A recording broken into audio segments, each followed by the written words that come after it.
what's up, rock and rollers? Welcome to another episode of the Talk Louder podcast. Today, we are going to dedicate the entire episode to one of the most multi-dimensional and longest-lasting rockers in all of the business, Sammy Hagar. So please hit that subscribe button on the YouTube channel. Leave us your likes and comments. You can also leave your likes and comments on our Facebook page and follow us on iTunes and Spotify. I'm Metal Dave Glessner, along with my co-host Jason McMaster. What's going on, Jason? What's happening? It's starting to warm up a little bit. You know, just wait 5 minutes. It's Texas, but it's starting to feel like Texas again after the very weird snowpocalypse. Yeah, Snowvid 21, whatever. And so yeah, I'm getting in the pool maybe twice a day. Nice. I'm in the middle of a little bit of a vacay. I'm still directing my rehearsals at the school, but I'm taking a 2-week break from teaching. So it's cool. I've got like 2 days with pretty much no lessons, and then I'll go to the school and direct a show rehearsal. And then I have like 3 days off in a row, and then the next day I'll go do a rehearsal. You see what I'm saying? Yeah, okay. 2 and 1, and then 3 and 1. And so I've got 2 weeks of that, and I'm almost in the middle of it all, which I'm stoked. So it's kind of a fake vacation, a fakecation. Because I don't want to, it's not really a vacation if you just piss off for 2 weeks and you're just like laying out by the pool for 2 weeks every day. But that sounds great to me. Well, this is a thing where I'm I'm dedicated. I love my job, right? I don't want my my shows that I direct to fall short. Or you could look at it another way. Jason, you're a control freak and you can't let a coworker direct your shows. And it's a little bit of both, I think. On that note, I got some show and tell here. Man, I got to tell you, I got to send out giant hugs and kisses to Bob Sutcliffe. Yeah. City. The dude is golden. You know, we've been doing some trading, and you know, he found these old Angel records. I'll start with this. This is a CD. It's a digital remaster of 2 records, I believe that I already had on vinyl. One of them, or both of them, autographed actually, and that's the first album, and then Hell of a Band. And it looks like that. And I'm not going to shove it in my camera because it'll break the camera. Well, you know, it'll make it all fuzzy. Yeah. But it's a reissue on VGD Records. I'm not quite sure what that is. But it's the first 2 albums on a digital remastered CD. And then On Earth as It Is in Heaven. These are not in any order. Yeah. Casablanca. These are all original. Course. Sinful. That title might sound familiar. Yes, it does. Mm-hmm. And honestly, I'm a little bit unfamiliar with some of the songs on these 2 records. I am very, very, very familiar with this record. White Hot was the first Angel record I had, and then I saw them play live. This is probably their peak. And this live album, Live Without a Net, is really my favorite Angel release. It's a double album. It's a gatefold. Let's check it out real quick. Man, Bob hooked you up. Yeah, this is vinyl that I didn't have. It's a cool collage of just a bunch of live stuff. This is, like I said, this is probably my favorite Angel record, is the live album, because out of the stack that I just sort of held up, studio records, this is like the greatest hits. Which Yeah. we say that kind of shit on Talk Louder all the time. How the live album is like this kick-ass blender of all of the cool stuff about a band. And it sounds amazing. This came out around the same time, this live album anyway, My Eyes Are Bad. Came out in 1980. Is it on Casablanca? This live album? Yes, it is. Oh, wow. Yeah. And the guy that produced the live record produced all their studio stuff too, so they kind of have their own crew and their own guy. This was Santa Monica Civic and Long Beach Arena. Wow. And then they doctored it up at the record plant, apparently, or they mixed it. Yeah, they mixed it at the record plant, which I've recorded at the record plant. So, wow. Yeah. That's cool, man. It's really, really cool. And I have this one on CD. This is one that I have on CD. I have a couple of these on CD, but thank you, Bob Sutcliffe. Thank you very much. Dave, I really think that we need to, and it might be on the list, you might want to get me up to speed, is the show idea to do a show on Casablanca Records, the label. Is that on our list? I don't know if it is, but we should. Dude, it should be, because there's a lot of, that's a way we could really branch out into all kinds of music, because they signed disco and, they were trying to make pop stars, and Kiss was like their just first band they ever signed, right? It was it was their first rock band. Maybe it was the first band, because they were kind of already known for Donna Summer and stuff like that. But there's a really good book, speaking of dedicating a whole episode to Casablanca, there's a book called And Party Every Day.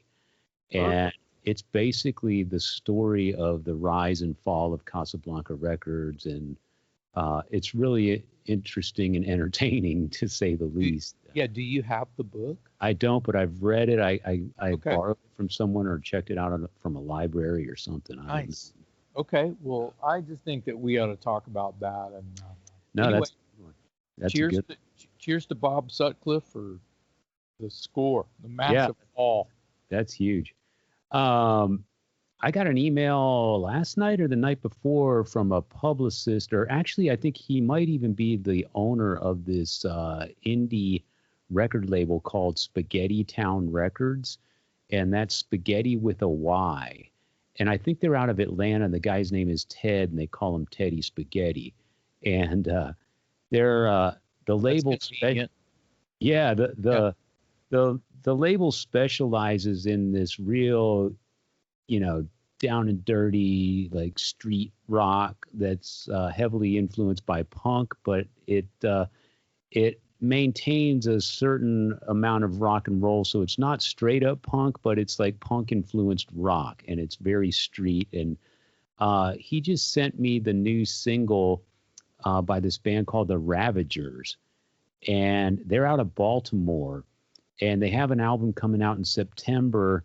The album is going to be called Badlands, and the single is a song called Down That Road. And they have a video for it. You can already find that on YouTube. It's not a big secret, but the band features one of the guys that used to be in that band, the Biters. His name is, I believe his first name is Matt, last name Gabbs, and he was one of the guitar players in the Biters, and now he's in this band, the Ravagers. And it sounded great, man. It's very Dead Boys meets the Ramones, but with like cut off denim jackets. They look kind of like bikers, but they sound like the Dead Boys, very, very street, very heavy, very furious, right up my alley, of course. Oh, yeah. It sounds like you're talking about like, everything Metal Dave. Yeah, it's right up my alley. Crank County Daredevil Dave. Yeah, it's right up my alley. And this label, Spaghetti Town Records, they turned me on to a few things that I really loved. They had a band called Dr. Boogie at one time that I thought put out a really great album, and then they just kind of disappeared.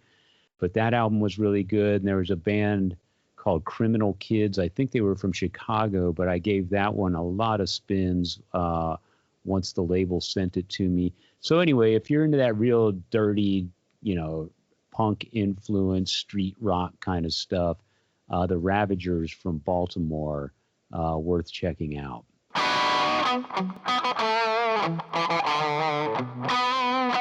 Today, we are dedicating our episode to Sammy Hagar. And, Jason and I were talking about Sammy a couple weeks ago off camera, offline, I guess. And we realized the conversation just kept going and going because Sammy has, first of all, a very long and successful career, but he's so multifaceted and multidimensional, I guess.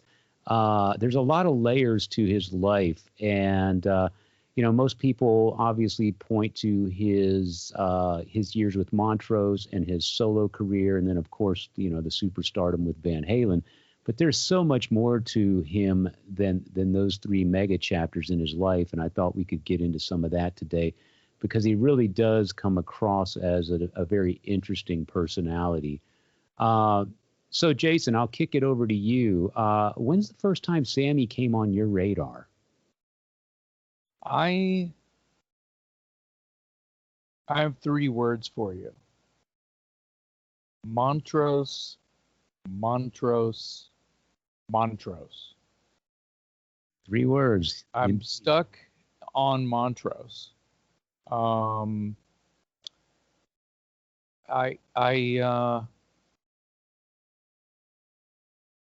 It was late 70s, probably. I'm not quite sure what year that first Montrose self-titled came out. 73. Okay. Sammy was 23 years old in 73. Young. That means he's got some rings in his trunk. Yeah. He's got some layers. He's long in the tooth. Yeah. If he was 23 and 73. So, man, that kicks ass. God, it's really awesome that kind of rock and roll that's below the belt buckle and just kicking you in the balls came out as early as 73. Oh, yeah. That kind of rock and roll. I mean, there's, Deep Purple and Black Sabbath and so many things that already sort of like sprung up. But I heard Rock Candy by these guys, covered by these guys that were a few years older than me. They were called Rocks. And they actually rehearsed in my garage. That's a whole nother story. Some of them went, we went to the same school, which was right across the street from my house. And so basically we were all neighborhood kids to get kids together. And I was in lower grade with their younger siblings. And I knew, they were the older brothers of my classmates, kind of a thing. Yeah. And I overheard them talking one day, and they needed a place to practice. And the story ends with me begging my mom, "Hey, I met these guys, and they live in the neighborhood, and I think some of their parents, and da da da da." And anyway, so my mom's so cool. She goes, "Yeah, they can rehearse in the garage and leave their stuff set up, and we can lock it or whatever." It wasn't really a garage; it was more like a storage room with a door and lock on it, but the washer and dryer were out there. We kept our bikes in there. So it was a room. It was like a separate, had plumbing and stuff. Anyway, she said, "Yeah, if they play my Christmas party, they can practice out there." And I was like, "It's cool." And they had Marshalls and like a 15-piece drum kit, with 12 toms, Peter Criss style, and they were a 3-piece. I want to go to your mom's Christmas party. No shit, right? And they did all the cover, dude. They played Legs Diamond, they played Montrose, they played the Cars, I learned a lot from these guys, and they were like I said, just a few years older, late 70s. They played Rock Candy, and I'm like, what's that? And they're like, "Yeah, it's a band Montrose, and da da da da," and that's pre Van Halen for all you peeps out there. Pretty much pre Van Halen. So It's important to sort of tell a story like that, so you can go, wow, I love that song. That song, you got Rock Candy, yo. And so that was my introduction to Montrose. And I don't recall my older brothers, who were my biggest influence as far as record collection and hand-me-downs and stuff like that. Don't remember them having that record. But that was the first introduction to Montrose, and then eventually I had more and more friends who might have been again a couple of years ahead of me.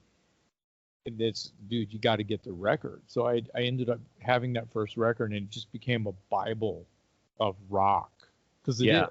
Every song just kicks ass. Yeah, They also covered those guys also covered "Make It Last" off of that first Montrose record. Oh, right. Okay. Yeah. We should also mention, I remember growing up in San Antonio, a band that you and I are very familiar with called Presence. They used to cover Rock Candy. Of course they did. And that was a crowd favorite. They were a local favorite. They opened a lot of big national touring shows and whatever. But that song had some legs in San Antonio because the local boys made good were, included it in their set. I remember, honestly, I think Sammy came on my radar probably first as a solo artist. And I want to say it was the song Heavy Metal from the Heavy Metal soundtrack, and then something from Standing Hampton, I'll Fall in Love Again, maybe. And that's good. Yeah, so, and then I kind of worked my way, again, living in San Antonio, Montrose was on the radio. I don't think I was aware that it was Sammy Hagar in that band. But I do remember Rock Candy, Space Station Number 5, which is a scorcher, Rock the Nation. Oh, all day long, Rock the Nation. Yeah, so Bad Motor Scooter. Bad Motor Scooter, dude. It's the first song Sammy Hagar ever wrote, and it's just classic, So that album, that first Montrose album, came out in 1973, and a lot of people, when they talk about great debut albums, they talk about Appetite for Destruction, they talk about the first Boston album, they talk about the first Van Halen album. Interesting link there. But that Montrose album is a pretty strong debut album. And of course, it was the launching pad for a career for Sammy Hagar that continues to this day. We should mention one of the things you and I hit on when we had this conversation a couple of weeks ago was the fact that Ted Templeman produced that first Montrose record. Well, see, we've mentioned this on Talk Louder before, that Ted Templeman needs an episode. Maybe it was in the waiting room before we hit record, but the three of us, you, me, and Jared, were talking about Ted Templeman and his, dedication and offerings to the rock world. His name is all over the place, and he's sort of one of those unsung heroes, kind of like an Ezrin or even a Bob Rock, for nerds who read the liner notes. Right. But he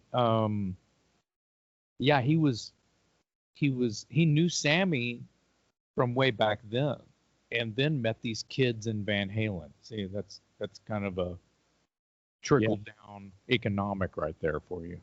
So Ted Templeman actually got his start and maybe his first claim to fame or first brush with fame with the Doobie Brothers.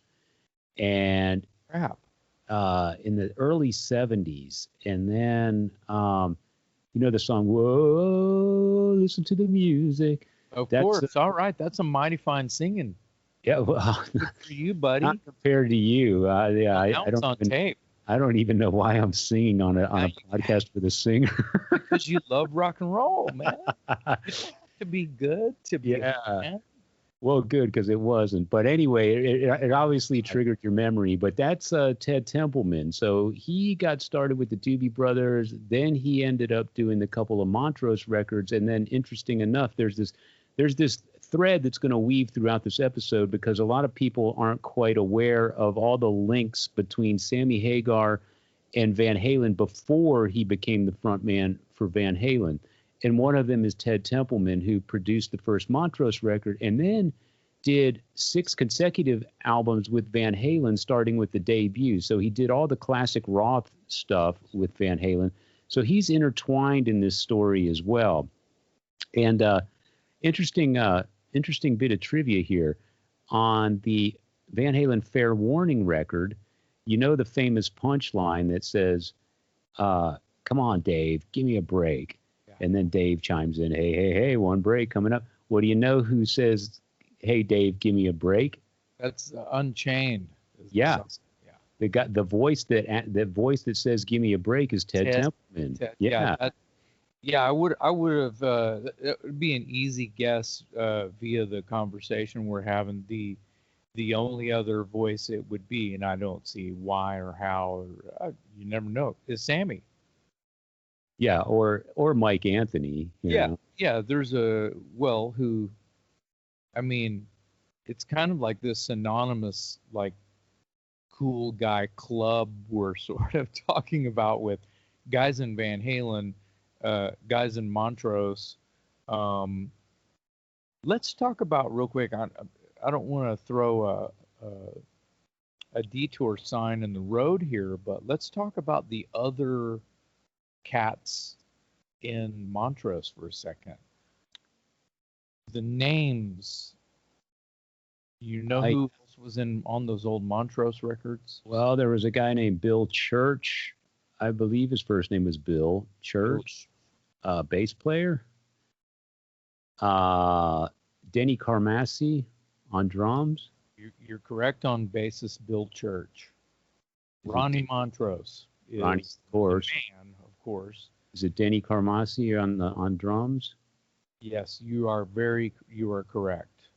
And so the thing is, those guys all followed Hagar out of Montrose and were basically his backing band as a solo artist for a number of years. Yeah. There was an Alan Fitzgerald. Oh, yeah. In 75. Who, if I'm not mistaken, is the same Fitzgerald that ended up in Night Ranger.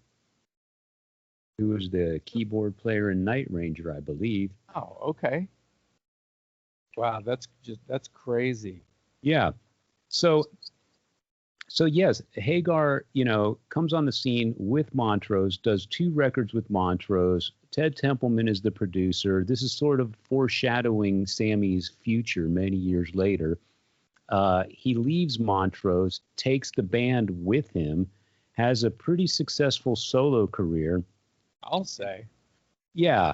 And I just wanted to, one of the things that prompted sort of this episode is I read this book, his autobiography. I don't know if it's blurring out as I No, it looks good. Don't mess up. Don't break your camera. Yeah. Yeah, that looks. Sammy Hagar, 2011, I believe this came out. It's his autobiography. It's called Red. And it's a really, really, really interesting story, which is why I kind of wanted to do this episode, and you were right along with me there. Man, but happy it's an easy read. It's like 250 pages or something. But the thing I like about Sammy is, and reading this book will give you a whole new appreciation for him if you don't already have an appreciation for him. And he really came from nothing, dude. I mean, he grew up working, picking fruit in the fields. His dad was an alcoholic. His dad was a brawler. His dad was always in trouble. The family situation was completely unstable. They were in and out of different homes all the time. His dad was a boxer of sorts. I don't know if he was semi-professional or whatever, but there was a time when Sammy was going to be a boxer. He was sort of following in his father's footsteps. And, Sammy had a very difficult relationship with his father for the reasons I just said. He was an alcoholic. He was always in fights. He was the kind of guy that couldn't go to a family reunion without beating up all the uncles. And, that, as you can imagine, makes for a movie. Yeah, it sounds like, I don't want to make light of the situation, but it sounds like a Chevy Chase movie gone really bad. But I love that. yeah, but so Sammy grew up in a pretty difficult situation. But even as a young kid, he had paper routes. He knew how to make money. He was taught and learned how to appreciate things. Um, and I think that is a big piece of what drives him even to this day, his ambition. Um, there's parts in that book. A lot of people know that later on in his life, he, of course, started the Cabo Wabo tequila empire and made a fortune off of that. But what people may not know is he's been sort of this entrepreneurial spirit since way back when, even before Montrose. He was a co-investor or a manager of an apartment complex. So that would have been in his 20s. He was already Yeah, he was already showing signs of making this. stacks. Yeah, yeah. And I mean, he was in on the ground floor of, every apartment complex that you can think of these days has indoor sprinkler systems as a fire prevention method. Well, there was a time, and you and I might even remember this time, when those weren't required by law.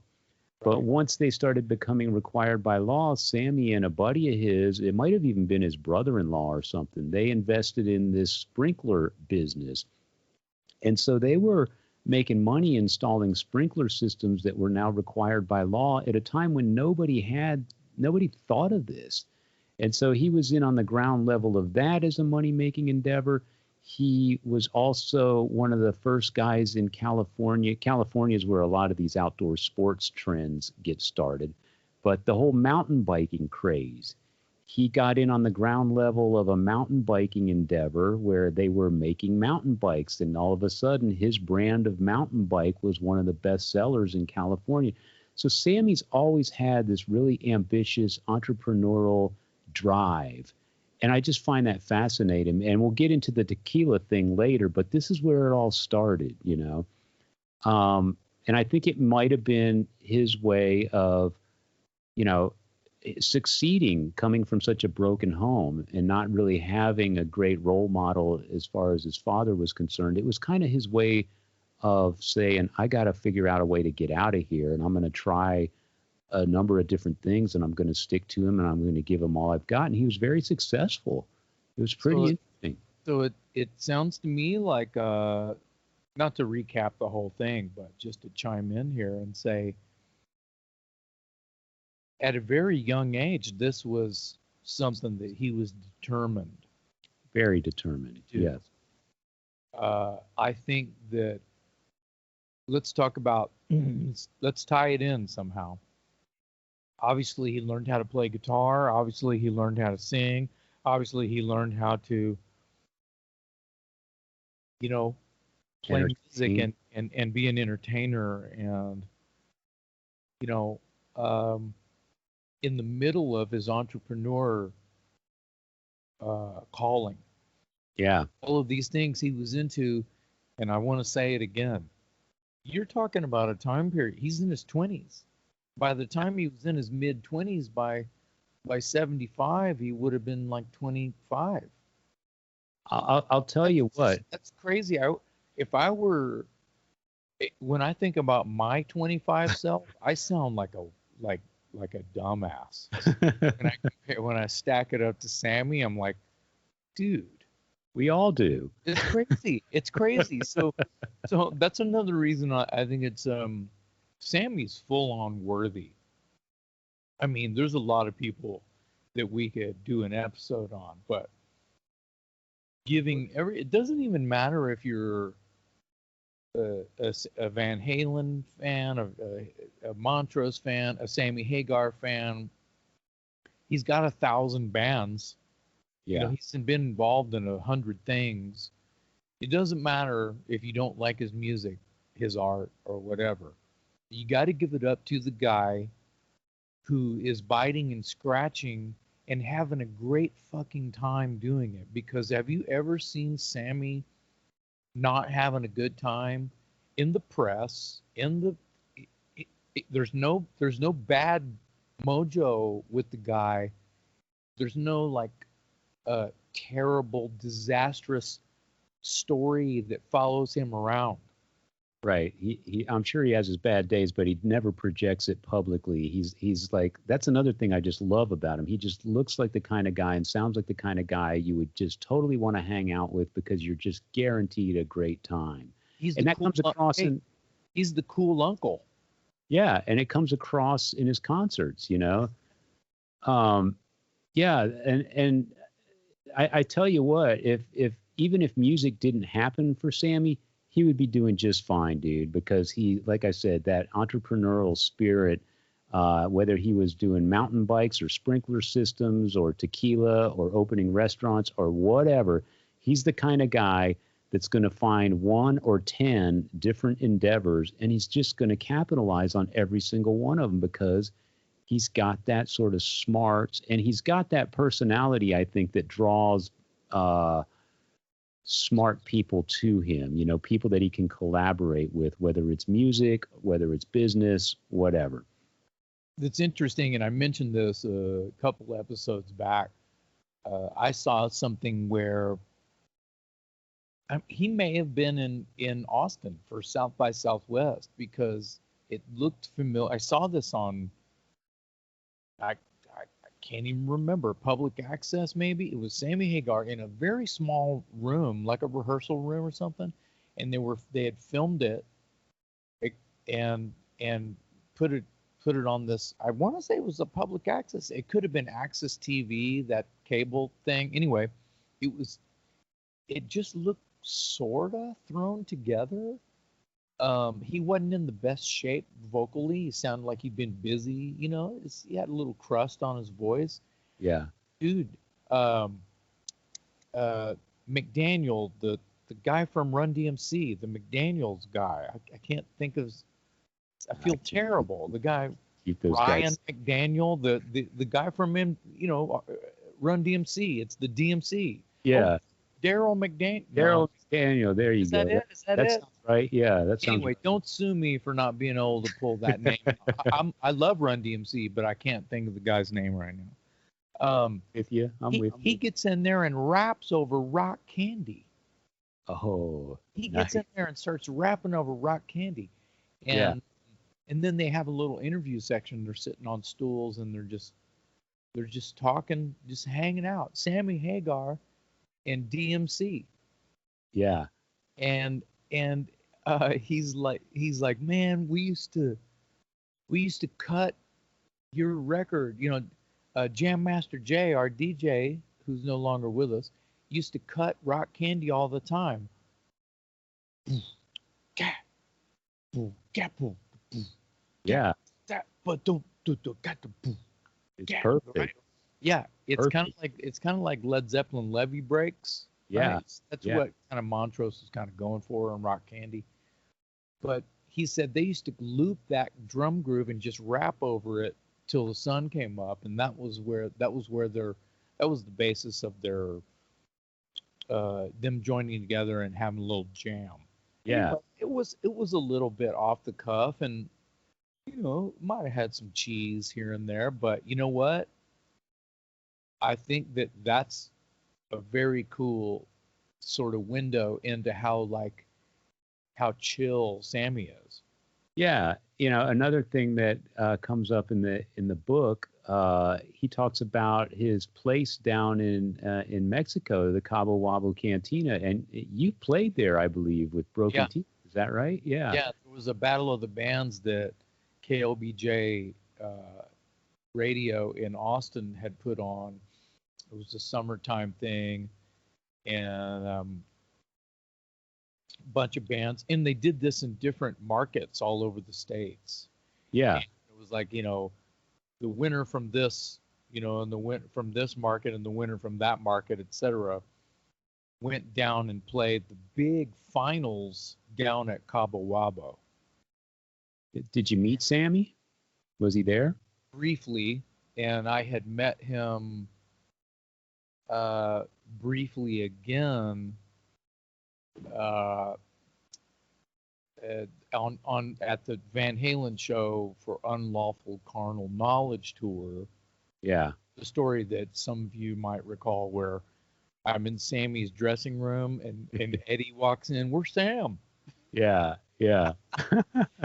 That was around the same time, and that's how I know that, because I had my buddy Jeff Tweedy get my CD cover. I didn't want him to carry around a whole vinyl. I wanted something to him for Tweedy to put in his pocket, but Tweedy got me autographed my Montrose CD cover. Yeah. And anyway, Well, yeah, we got to choose the song, and we chose Heavy Metal. oh, nice.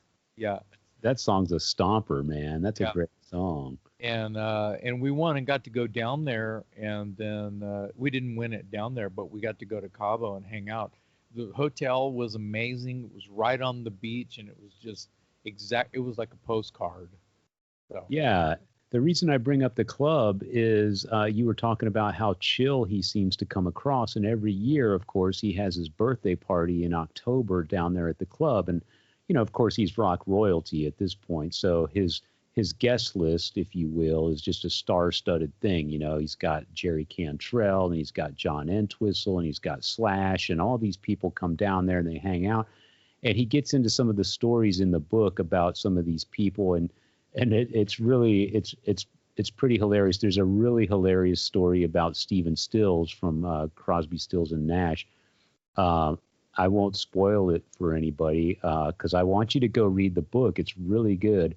And like I said, it's about 250 pages. It's a quick, easy read, but it's very insightful. But he's very open and honest about the shenanigans and the things that go on at his birthday party. And I found that to be pretty interesting. One of the things that the book is also very good at sort of describing is the contentious relationship towards the end with especially Eddie Van Halen. He had his run with Van Halen was from 85 to 95, 96. And then they split, and then they had this reunion tour in 2002 that by most accounts was a complete disaster because Eddie was back on the booze and he was not performing well on stage, and then apparently off stage he was just a complete madman, just a complete lunatic. But one of the stories in the book is, Eddie had Sammy sign a contract that said, when you're on stage with us, you're not allowed to wear any T-shirts with the Cabo Wabo logo. You're not allowed to talk about Cabo Wabo tequila. You're not allowed to reference your bar in Mexico or whatever. And Sammy was like, okay, fine. So Sammy goes out and gets a Cabo Wabo tattoo because he knows as the front man of the band, he's going to get plenty of camera time on those big widescreen, those huge screens they use in the arenas or whatever. And he's just going to have this, his sleeves cut off, and he's going to have the Cabo Wabo logo tattooed on him. And he's like, I'm not wearing a shirt. Screw you, Eddie. And that just drove Eddie insane, Well, I thought that was funny. I mean, who's the bad guy? Is it, I mean, I kind of I mean, being in the business, I say loosely as much as I say it concrete. Eddie's just being smart. He's just being smart. Yeah. And and if he's having the management or lawyers draw that stuff up and Sammy signs it and it's all good and they can have a working relationship, and he thinks getting a Cabo Wabo tattoo is smart. It's smart because Sammy is also a businessman. So you got a lot of cooks in the kitchen when Sammy Hagar is your singer. Yeah, well, I just thought it was a great workaround on his part, and had they had a more agreeable relationship, it probably would have never been an issue. But at that point, they were so at each other's throats, and Eddie just wasn't. And Eddie, according to the book, anyway, I mean, he was walking around with a bottle of wine in his hand 24/7. He wasn't bathing. His teeth were falling out. He was a complete mess, according to Sammy's book. So there was no reasoning with him. I think Sammy sort of suggests that maybe Eddie felt like, Sammy's living his best life. He's having a good time, and Eddie's kind of miserable. He's been divorced. He's struggling with alcohol. He's not performing well. The press isn't kind to him because he's screwing up every performance. That was another thing in the book. If anyone went to that reunion tour, and if you see any of the photos from that tour, this was a time when Eddie would come out without a shirt, and he'd have his hair all pulled up in like a samurai sort of ponytail thing. And Sammy said that when he saw him come out like that, he knew it was on, man. He's like, oh boy, this guy is 8 sheets to the wind, and here we go. Because that was sort of the cue. That was Sammy's hint that all was not right with Eddie Van Halen when he comes out in his hair up in that, that samurai sword or samurai warrior kind of hairstyle. And I've seen the photos from that period, and Eddie looks, pretty scrawny. He looks like he's in pretty bad health. But anyway, again, I don't mean to keep harping on the book, but the reason I wanted to have this episode is because the book does a very good job of delving into the many different layers of Sammy Hagar. What do you remember about HSAS?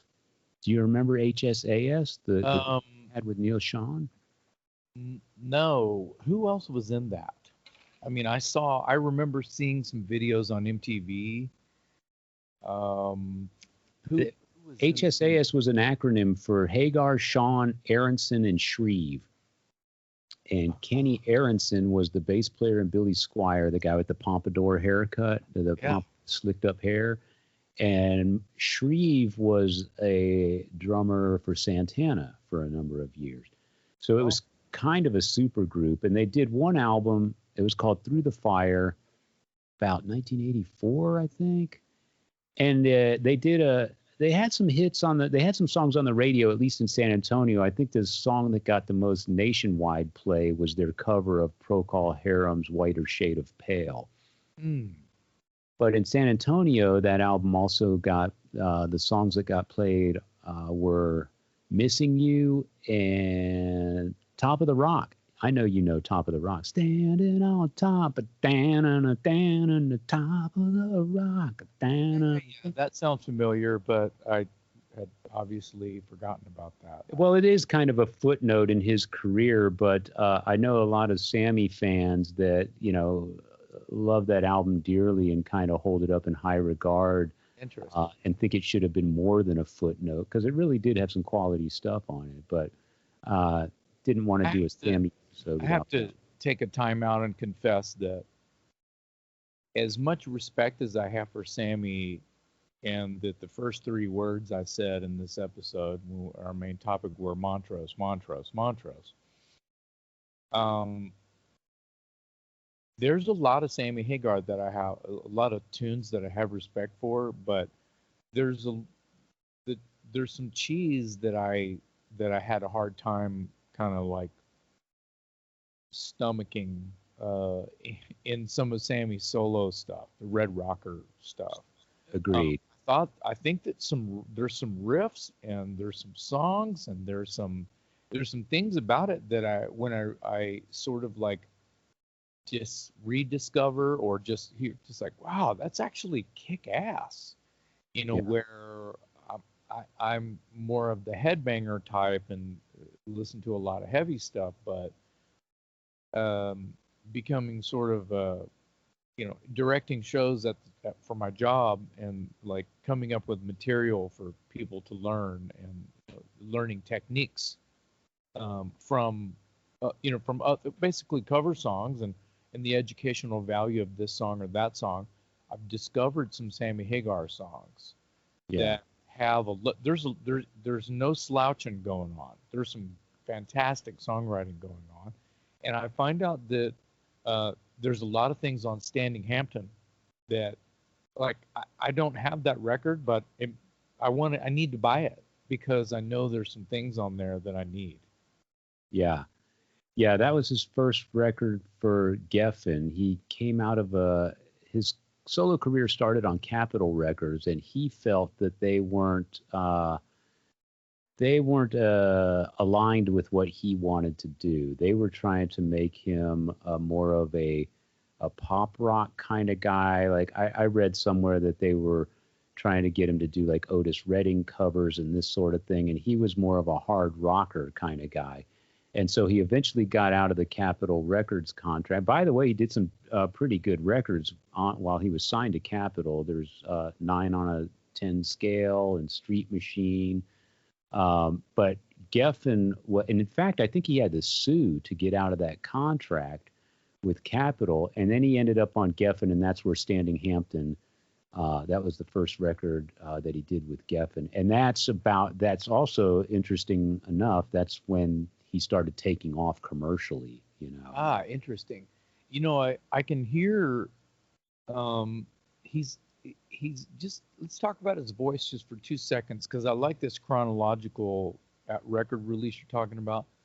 I mean, he's undeniably got this kick-ass, like he can turn it on, and he Yeah. can also sound he can also be sort of like emotional in every way with his voice and his tone and his grit. And even when he cleans it up a little bit, he does emote different things as what the song is calling for. He is a songwriter. He doesn't have to necessarily just write a rock song. It doesn't really surprise me, Dave, when you tell me that Capitol wanted him to be like a crooner, like a Motown kind of a guy. Listen to this, and I'm not trying to dog anyone out here, but you think about Michael Bolton's voice, and Michael Bolton is a great singer, but he really just caught a lot of crap, like a Kip Winger caught a lot of crap. It doesn't make Kip Winger not a good singer. The guy's an incredible musician. Yeah. But Michael Bolton and Sammy Hagar have this voice that's this tone and this grit and this similarities, and Michael Bolton was sort of going for a Motown. They were selling Michael Bolton as a Motown kind of a guy too. Right. So I can hear that's them trying to probably make Sammy Hagar. I mean, they ended up with Michael Bolton because Sammy Hagar said, "Fuck you, I'm going to go play rock and roll." Right. And the funny thing, another reason for us to like praise Sammy. Yeah, because he's pretty much going to do what Sammy wants to do, and how can they deny him with his personality and go-go? He's got go-go, man. Right. And the funny thing is that, you know, you bring up Michael Bolton, he actually started off as kind of a rock guy, and then they turned him into something different. I mean, someone gave him some money and said, "Here, wear this and do this," and he did it. He drank. He was in a band called Blackjack, and I want to say one of the Kulick brothers was in that band. Doesn't surprise me. Probably was Bob, I guess, but yeah, Michael Bolton. You know, most people don't know because that part of his career wasn't in the national spotlight. It was kind of before he was famous. He became famous as sort of the Motown crooner kind of guy, the easy listening sort of dude. But he was a rocker. Your story about Sammy reminded me of that. About how that's a great was lost in the same area and started out a rocker and got sort of created, and that's fine. That's fine. Yeah. Another thing that is interesting about the Sammy book, and this is true, I think, of anybody that was trying to make it in the 70s. This is back in an era when, you know, bands would tour the entire country in a station wagon, you know, back and forth. I mean, putting on ungodly amounts of miles in really cramped quarters in the most unreliable transportation. Everybody thinks of Sammy Hagar. He's this big rock star. Well, you know, and they just travel by bus and plane and all this stuff. But Sammy, here you go. Hey, Meemaw, can we borrow your station wagon to go on tour? Yeah, it's like, I mean, you know, the Partridge Family bus would have been an upgrade, you know. It's like, and so he's paying his dues, man. He's paying his dues. And I'm glad you brought up his voice because I don't want to leave the episode without mentioning his voice. He easily has one of the most distinctive hard rock voices ever. You know when you hear Sammy Hagar on the radio, and it's held up really well too. I mean, I've seen him in recent years, and he still sounds fantastic. So more power to him on that front. Yeah, here's something that a friend of mine. This was years ago, and I thought it was kind of funny, and he wasn't wrong. And this might fit in the folder that says Velveeta on it a little bit. There's a little bit of redneck going on with Sammy and his, I can't drive 55, and just the whole red rocker thing, and the whole tequila shot thing, and the party dude kind of thing, and yeah, and you know what? That's okay. That's okay. He's an 80s parachute pants wearing, headband wearing, like, he was wearing sleeves cut off before anyone. Yeah. And he invented cutting the sleeves off. You know what I mean? He influenced John Hughes movies, and he influenced the character, the troublemaker in the Breakfast Club, and the troublemaker in the, you know what I mean? And in Stranger Things, there's a kid wearing it's 80s and not 70s, but there's a kid wearing I don't know, some heavy metal shirt, and he drives a Camaro, and he's got a mullet. It's like Sammy Hagar created that shit. Yeah, and man. There's something cool about that. There really is. There's something really cool about that. But his voice, when that Van Halen song, "It's Got What It Takes." Yeah. This one, this perfect example of Velveeta and the thing and whatever. When he's going, yeah. Like, what? No, that's not my Sammy Hagar, But anyway, there's this one little part where he's like, "Whoa, here it comes!" There's this thing he does, and it just is like, no, dude, stop. Just stop. Because it kind of made me want to leave the room. I was like, I can't listen to this Sammy Hagar. But anyway, a friend of mine was pointing that out and was just like rolling his eyes, and it's like, come on, Sammy, what the hell are you? Really? And Eddie's okay with this? Come on. It's like Eddie was probably his biggest cheerleader. Eddie was probably going, yeah, that sounds great. Do that. But Eddie might have been doing shots too. Right. I have to agree with you. Sammy was lining up the shots. Yeah. I have to agree with you 100%. One of my dear friends, Buzz, who is like a huge Van Halen fan, and we have this discussion. We've had this discussion many times, and I cringe a lot when I listen to Sammy's lyrics, especially with the Van Halen stuff. Back in the Montrose days, and some of the solo stuff is not too bad, but some of the Van Halen lyrics are pretty cringeworthy. And it makes me think, because he's got that excellent voice, and he's got the band. I mean, he's got Van Halen behind him, and some of the lyrics just sound like some kid in middle school wrote them or something. Well, I think that he's trying to get on the tailgater's level. The professional tailgater, he wants them to buy his fucking record. Yeah, he might be dumbing it down on purpose. I think that's just part of Sammy Hagar's DNA, is to he's all about the little guy. You can survive in a world. A country boy can survive. It's that kind of a, he's talking to, the little guy all the time. And I love that. It's adorable, actually. 'Cause I'm the little guy. I've got some tailgater in me, Yeah. So that's why there's a lot of respect for Sammy, because he knows how to do that. Well, he's chameleon. That's his whole persona, and I think that's why he goes over well live. That's why he goes over so well live, because he's just a party dude at a bar. He just has the stage and the mic, but he's so relatable, and some of that is his personality, and some of it is, hey, it's dumbed down. Maybe admittedly it's dumbed down, it's like, hey, we're all here to have a good time and forget about the world and the troubles and all that stuff, and screw it, let's go for the lowest common denominator. Yeah, well, doo doo doo doo doo doo doo doo. Okay, next. Yeah, I've interviewed Sammy a couple times, and I wanted to share a story. I interviewed him once in 1999, and it was hilarious because he called me from a cell phone on a tour bus that was rolling down the highway in the middle of God knows where. And so we started the interview, and he tells me, we're out in the middle of nowhere, so if my cell phone cuts out, I'll call you back. Don't worry. I'll call you back.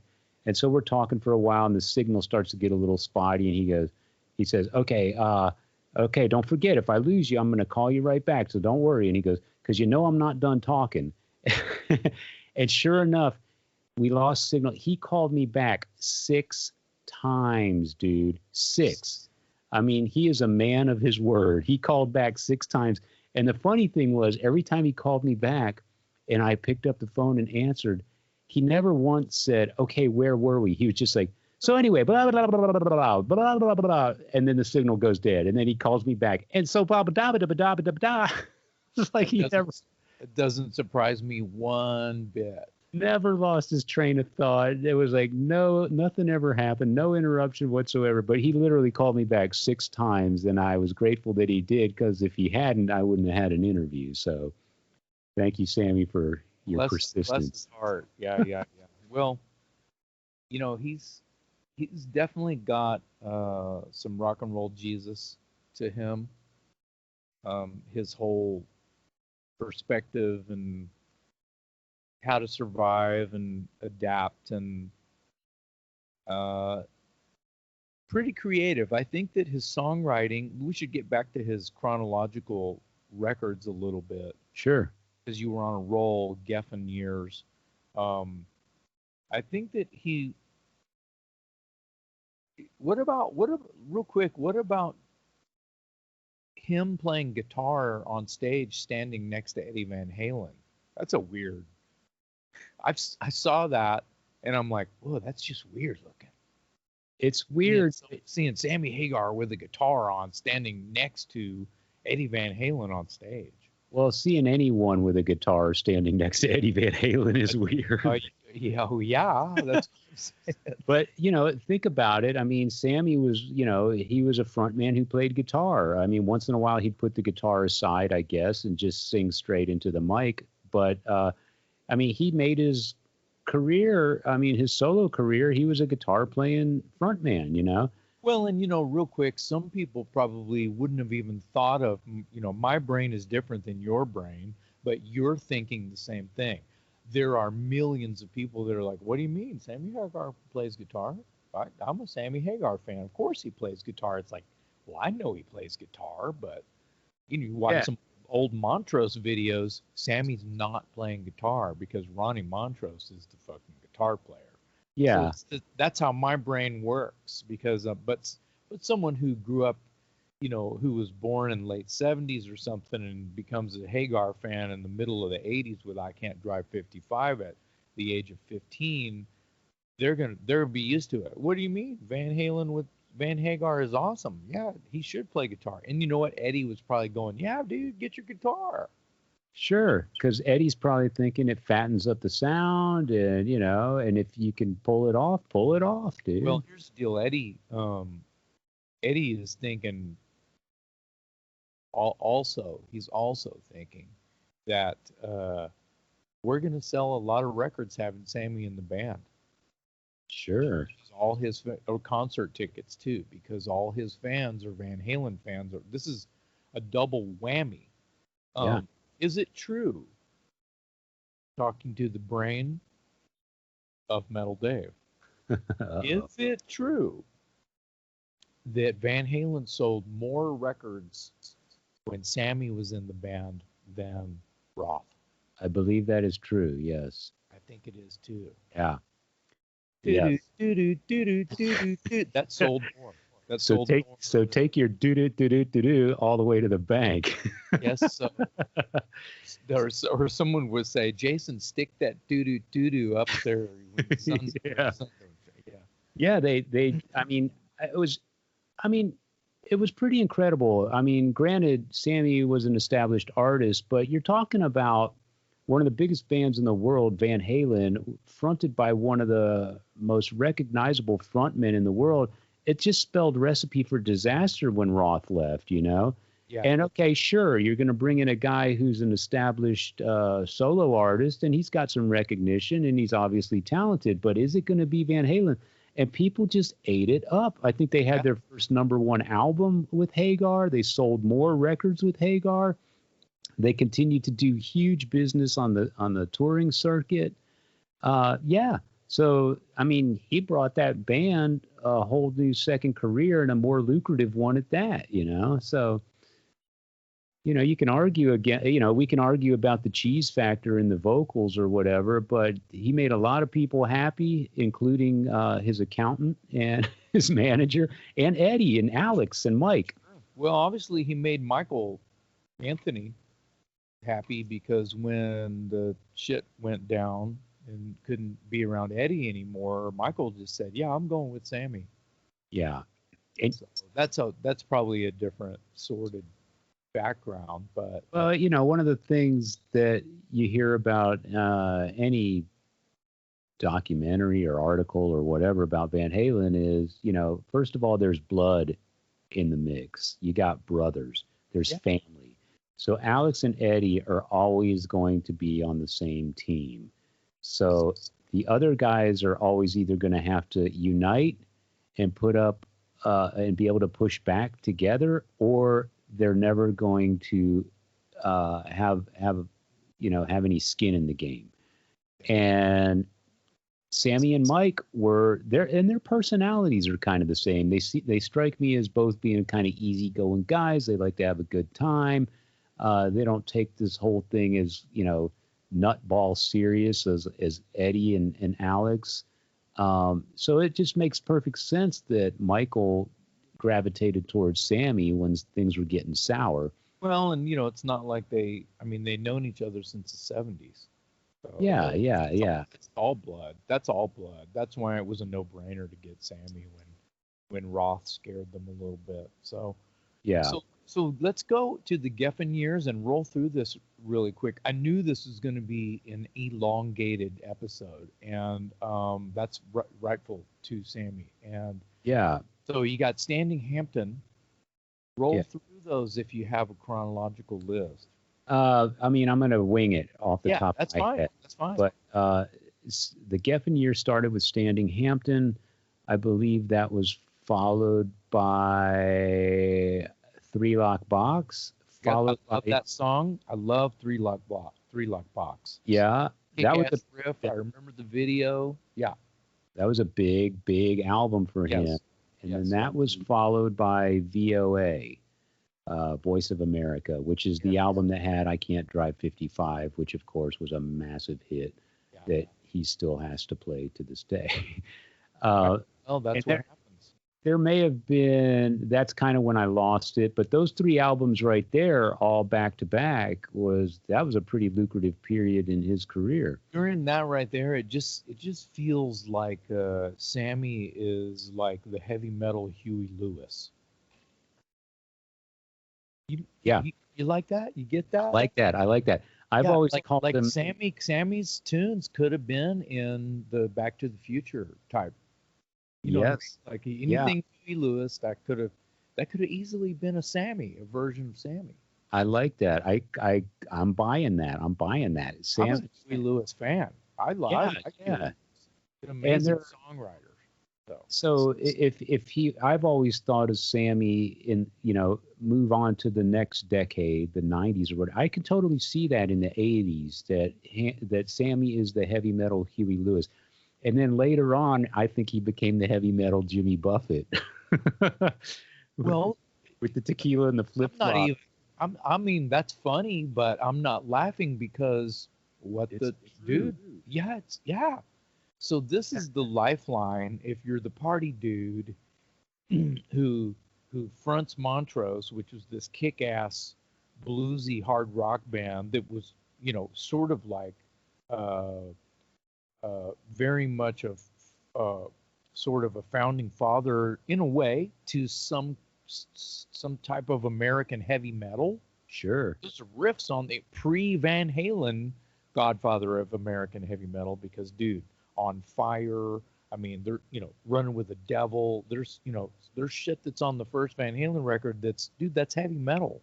Dude, and let's not forget their influence went across the ocean. Iron Maiden used to, in Yes. fact, they recorded Yes. I've Got the Fire. Yes. And Yeah. Space Station Number 5. Yes. Yeah. Yes. Iron Maiden covering Montrose. Yeah. Steve Harris loves Montrose. Yeah. Well, So much so that they didn't just play this as sound check. They committed it to vinyl. They recorded these songs. Don't want to do it again, but Montrose. Yeah. I want to end with something related to, because I said I would come back to this, and I think it's important because a lot of people, when they think of rock and roll businessmen, they automatically think of Gene Simmons, and for good reason, I understand. But Sammy Hagar sold his tequila empire for $91 million, dude. $91 million. I bet he made more off tequila than he made in Van Halen. I bet he made more off tequila than he made in his entire musical career put together. $91 million on your sideline gig, dude? That's crazy. You're going to scare some people with that. That's insane. When you kind of think like that, I believe this to be a fact that Ian Anderson, I hope I'm saying that right, from Jethro Tull. Yes. The lead singer, the leader of Jethro Tull, right, made more money, made more money off of his fishing fleet off the coast of Scotland somewhere than he ever did with Jethro Tull. Yeah. I didn't even know he had that as a sideline gig. But yeah, he's a fisherman. He owns a fishing fleet. It's probably some huge company off the coast of Scotland. And yeah, this was just coffee table talk one day years ago, and it blew my mind. It's relative to what you're saying about the Wabarita. Well, the thing I really admire about the Sammy Hagar tequila thing is, the tequila was called and is still called Cabo Wabo. That's the brand name. And it goes back to what I started this whole episode with, his entrepreneurial spirit. Now, he's not a guy that just threw a bunch of money at some people and said, I want a tequila brand. He was going down to Mexico. He was doing the research. He was studying agave plants, for God's sake. He was getting into the chemistry of tequila, the manufacturing process. How do you bottle this stuff? How do I label it? How do I ship it around the world? I mean, he was hands-on in every aspect of that. He didn't just throw his money at it and said, hey, I want a tequila brand, slap my name on it, He was in the factories, in the manufacturing, in the desert, checking out agave plants, which ones are good, which ones aren't so good. I mean, he had his nose in it, man, and that's impressive. That's really impressive. That means he loves tequila. Yeah. He's in love with tequila, and tequila is obviously in love with him. 91 million. Thank you very much. $91 million. Doesn't that just blow your mind? That's yeah, insane. I can't. My small brain doesn't soak that up. Yeah. It doesn't make me want to drink tequila anymore. Just don't. I don't anyway. I'm glad we talked about Sammy Hagar today, because I'll admit I don't have a ton of Sammy Hagar records. When I think about my favorite bands, my favorite musicians, I'll admit it. Sammy Hagar is not necessarily one of my go-to guys, but I have an immense amount of respect for him as an artist, as a businessman, as a human being. And again, reading the book and finding out that he came from very humble beginnings, and that might be putting it generously. I mean, he has really made a great life for himself. And I mean, if that's not the American dream, I don't know what is. So my hat's off to Sammy Hagar. What a great career. What a great vocalist. What a catalog of records, and more power to him for all his business endeavors being so successful. Yeah, it's kind of crazy to think that just how long he's been a famous musician. Almost 50 years. Yeah. Yeah. Yeah. So half a century. He's a lifer. He's still doing it. I remember there were some quotes from him in the press during the lockdown that were a little bit sordid. Do you remember these quotes? No. He was quoted as saying, "Hey, I'll go out and play a show if someone wants to play a show." And I think it was a little bit sort of like he wasn't thought out very well. He's like, "Hey, if that's how I'm gonna go, that's how I'm gonna go. If I'm gonna catch COVID and die, I'm gonna do it rocking." It was just party dude. It was party dude talk. It was tailgater talk. And I was just reading that going, and I hope I'm not misquoting, because I'm not saying it like I'm not judging anybody. No, now that you say that, I do recall something that being. I think it was a little, don't shoot yourself in the foot, Sam. Kind of thing. Yeah. And I think that obviously when you think about what's going on, it's like that's kind of telling everybody it's okay to not follow the rules and get a little too close to each other. It would have been a super spreader. Yeah, for sure. Tailgaters to not be careful, and it's the COVID super spreader. Thank you, Sammy. Yeah. But I remember that. So he's a little rock and roll crazy, which is also that I'm okay with that. Yeah. I do want to also say before we close that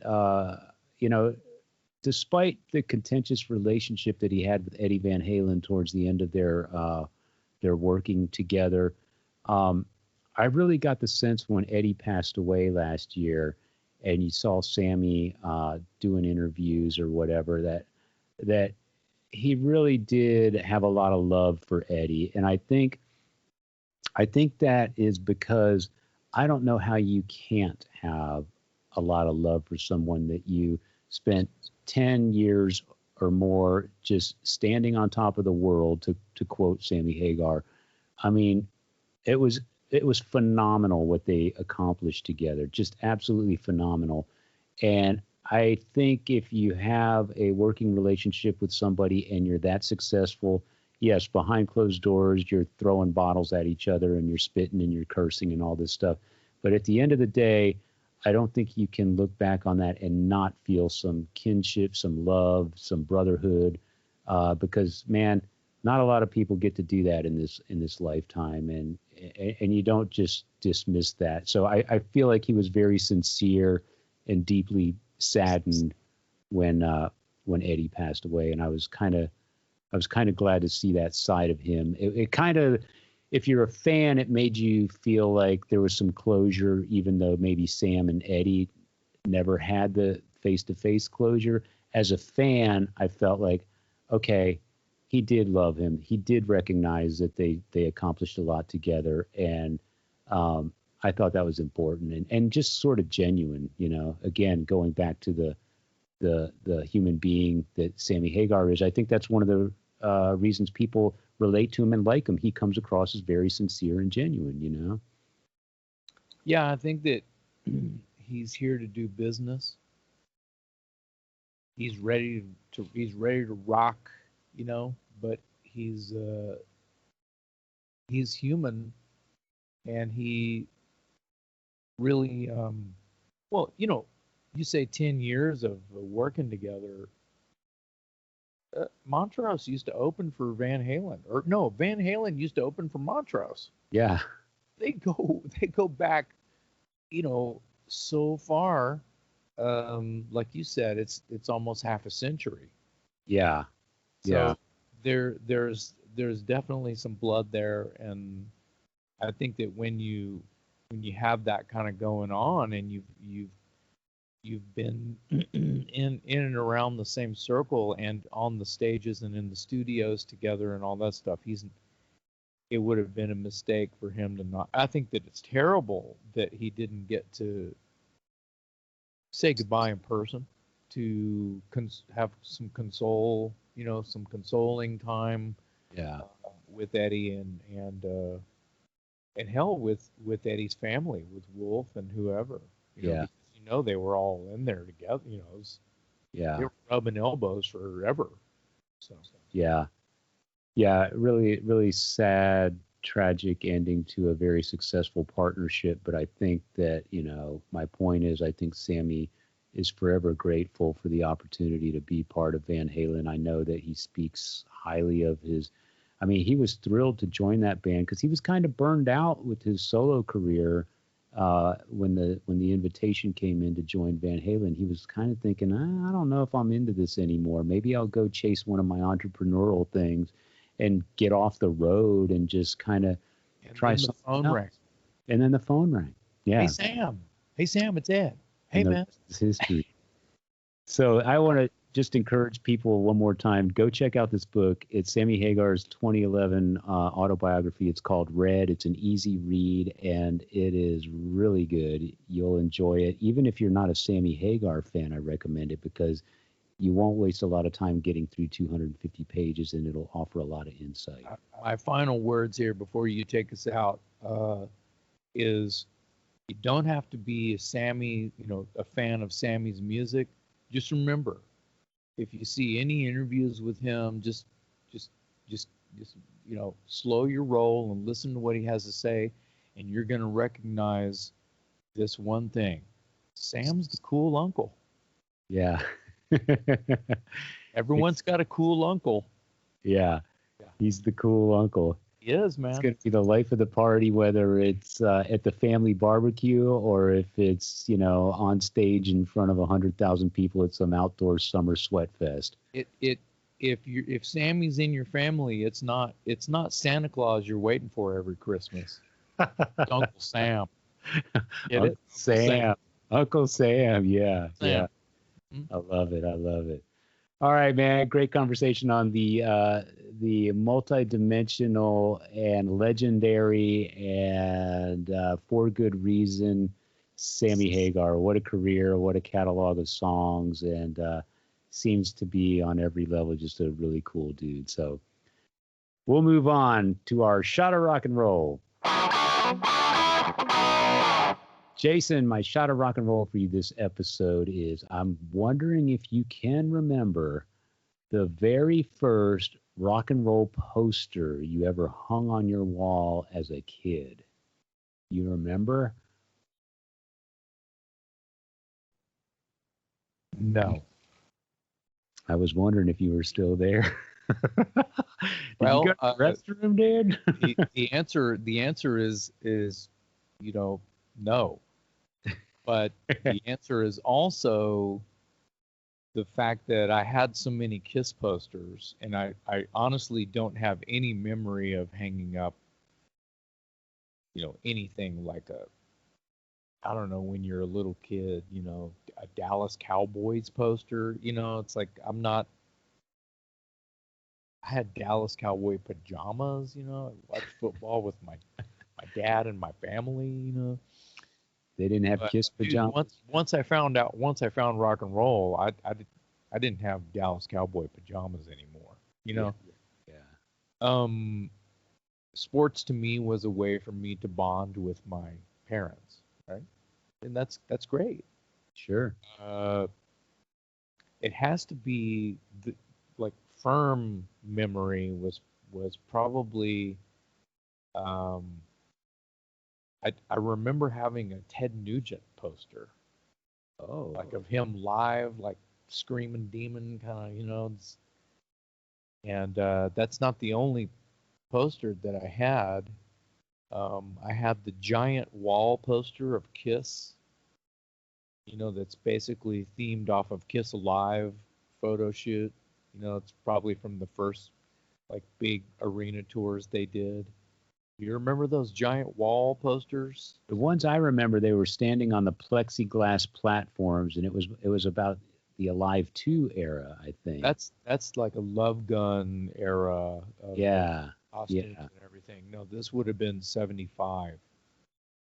I remember the Kiss poster from it was that era or right around Destroyer where all four of them were on like these chopper motorcycles, and it was definitely the older costumes. I think I have the Gene. He's on the red chopper. I think I still have Yeah. that poster. All of them were on the red chopper. They released those posters individually, and then there was one poster with all four of them on the same poster. Yeah, Yeah. yeah, yeah. I'm All gonna have to dig that out.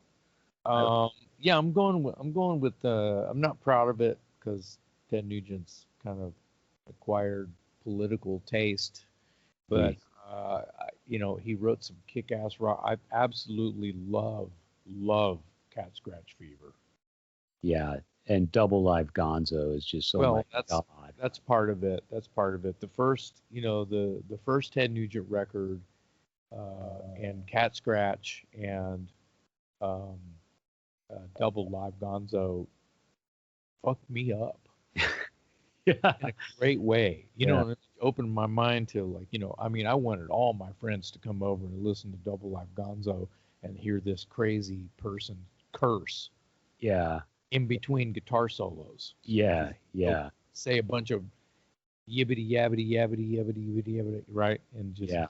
talk Yeah. about pussy and all kinds of stuff. It was bad mojo. It was like, to me, it was like I couldn't, then I found Richard Pryor and started listening to Richard Pryor records, and listen to his whole stories and stuff. And that's kind of like my earliest. Like I like Jerky Boys for a minute for the same reason. That was prank calls. Yeah. It wasn't really Yeah. stage jokes. But I've got a shot of rock and roll to you. Shoot. Um, back in the day, as us old folks like to say, um, going to early concerts and you see the merch laid out. I don't remember there being coffee mugs and keychains and things like that. It was like sometimes you would see like the old 70s satin jacket with the band's logo on the back. Yeah. And it's like I didn't even I was a punk ass kid. I didn't have any interest in anything like that, but it was either, a t-shirt or a tour program, which was like an enlarged, full color, of course. Like someone spent money to put these collages and the verbiage and describing the tour and the rehearsals and the press and the da da da da da.